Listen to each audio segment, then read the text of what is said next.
2026년 63회 변리사 시험 1차 대비 상표법 입문 강의 29회 진행하도록 하겠습니다. 저는 윤형근 변리사입니다. 자, 29회 강의에서는요, 자, 등록요건 5단계, 우리 앞에서 계속 들으신 분들이라면 너무 잘 아실 겁니다. 등록요건 5단계라는 건 제가 만든 말인데, 등록요건 5단계 꼭 간단하게 또 보고 갈 거고요. 자, 등록요건 5단계의 마지막 35조를 오늘 드디어 합니다. 선출원주의. 자, 그동안 계속 꾸준히 들으셨다면, 등록요건 5단계들은 다 거절이유, 무효사유, 이런 것과 관련된 등록에 관한 것들인데, 마지막, 먼저 출원을 했냐 안 했느냐를 따지게 되는 선출원주의입니다. 특허법에서는 이제 36조와 규정과 비슷합니다. 자, 그리고 35조 선출원주의는 우리 34조에서 배웠던 34조 1항 7호와 조금 비슷한 부분이 좀 있는데 비교를 하셔야 됩니다. 그거를 좀 설명드릴 거고요. 자, 이제 등록 요건을 했기 때문에 마지막 사용주의와 등록주의의 차이점, 이런 걸 보도록 하겠습니다. 우리나라는 등록이 돼야지만 권리가 발생을 하는데 미국 같은 경우에는 이게 병용이 됩니다. 사용주의도 있고요. 사용한 사람이 먼저냐, 그다음에 등록한 사람이 먼저냐, 뭐 이런 것들이 있는데 미국은 등록주의이기도 하지만 사용주의를 원칙으로 합니다. 그래서 그런 것들, 사용주의와 등록주의에 대한 것이 무엇인지 보도록 하겠습니다. 자, 등록요건 5단계. 자, 우리 상품의 명칭이나 우리가 상품이 2개 이상인지 항상 봐야 된다고 말씀드렸죠. 부분거절 제도라든지 이런 것 때문에 그렇다. 그 다음에 정의규정, 사용의사, 33조는 자타식별력과 관련된 규정. 자, 요때 유사판단을 배웠고요. 자타식별력을 가진 기능을 하는 게 요부가 돼서 유사판단 시 되게 중요한 내용이 되고. 자, 34조, 등록요건 5단계. 우리 저번 시간에 34조 1항부터 해서 4항까지 해서 마무리를 했습니다. 자, 오늘 35조. 자, 요게 선출원주의라는 겁니다. 먼저 출원이 신청하는 거잖아요. 특허청에. 자, 그러면 먼저 출원한 사람이 임자다. 요걸 나타내는 거라고 볼 수 있습니다. 자, 그러면 35조와 관련된 것들 보도록 하겠습니다. 자, 35조는 자, 선출원이라고 관련돼 있었다고 했잖아요. 자, 이렇게 먼저 출원한 게 있습니다. 갑이. 근데 이제 을이 뭐 동일한 것뿐만 아니라 유사한 상표를 만약에 이렇게 출원을 하면 자, 이건 등록되면 안 돼야겠죠. 이게 이미 먼저 신청을 해서 그랬을 때, 자, 기준이 여기입니다. 등록 여부 결정 시 기준으로 요게 아직도 출원 중이어야 됩니다. 이럴 때 요 의뢰 상표는 35조가 문제가 됩니다. 그래서 선출원주의, 먼저 출원한 상표가 등록받아야 된다. 자, 그런 개념입니다. 대신 중요한 게 요 판단 시점 등록 여부 결정 시를 기준으로 해서 봐야 됩니다. 그래서 먼저 출원한 놈이 임자다. 먼저 줄 서라. 먼저 신청해라. 그래서 선출원주의라고 표현을 합니다. 그래서 우리나라는 뭐 대부분의 나라가 다 선출원주의를 요건으로 합니다. 그런데 요거랑 헷갈리시면 안 됩니다. 34조 1항 7호 기억나십니까? 34조 1항 7호는 자, 출원을 했는데 자, 등록 여부 결정 시 기준으로 보면 요게 출원이 등록될 수도 있잖아요. 자, 그럼 여기 등록 상표가 있죠. 그러면 요때 규정이 34조 1항 7호입니다. 그리고 요건이 비슷해요. 전혀 다른 사람 간의 관계여야 되고요. 상표는 동일유사, 상품도 동일유사, 35조도 마찬가지죠. 그런데 35조는 아까도 말씀드렸지만 요 등록이 되어 있으면 안 돼요. 등록이 아니고 등록 여부 결정 시까지 얘가 출원 중이면 35조. 만약에 그 사이에 등록이 돼버리면 34조 1항 7호로 바뀌게 됩니다.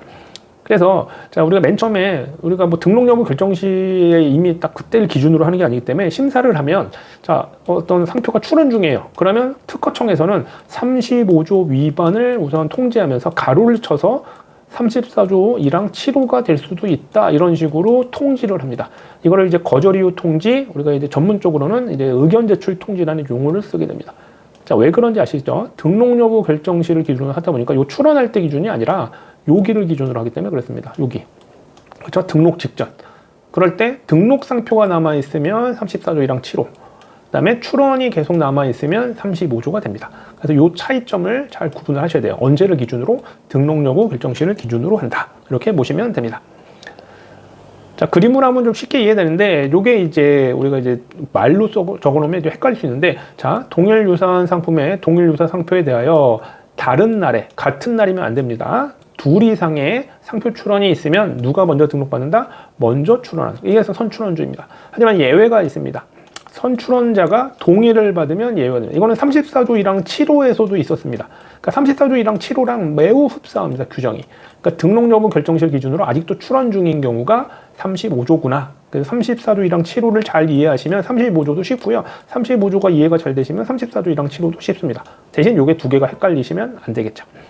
그렇죠? 자, 그 다음에 35조 3항으로 바로 갑니다. 근데 35조 3항인데 선출원이 이럴 수도 있잖아요. 출원이 자 포기되거나 취하되거나 무효가 될 수도 있거든요. 절차상으로. 그 다음에 출원이 거절 결정되거나 거절한다는 취지로 심판을 해서 심결이 확정되면 출원이 사라지게 되게 됩니다. 그러면 선출원주의인데 선출원이 없어진 거네요. 그러면 1항 및 2항을 적용할 때 처음부터 없었던 것으로 본다라는 얘기는 우리가 원래 선출원주의로 등록이 되지 말아야 될 게 등록될 수도 있다라고 해서 요 3항을 선출원의 지위라고 표현합니다. 지위. 자, 선출원이 소멸하게 되면 선출원이 사라지게 되네. 그래서 선출원의 지위라고 표현합니다. 그게 뭐라고요? 35조 3항. 자, 1항, 3항이 항상 같이 이렇게 연결해서 보시려고 노력을 하셔야 돼요. 그럼 2항하고 4항이 왜 빠졌느냐? 자, 우리 아까 다른 날에 출원을 한 경우지만 같은 날에 출원한 경우도 있을 수 있잖아요. 자, 이게 같은 날에 시간을 달리해도 상관없습니다. 같은 날에 오전에 했든 오후에 했든 같은 날에 출원하면 그냥 같이 취급합니다. 같은 날에 내가 먼저 출원했다 이걸 따질 수는 없고요. 같은 날이면 그냥 동일자라고 봅니다. 그런데 이런 경우엔 선출원주의가 적용되지 않고요. 뭘 하냐면 협의를 하게 합니다. 독특하죠. 그렇죠? 그 다음에 협의를 하라고 했더니 안 되거나 불능 상태가 될 수도 있잖아요. 그럼 뭘 하냐면 되게 독특해요. 추첨을 합니다.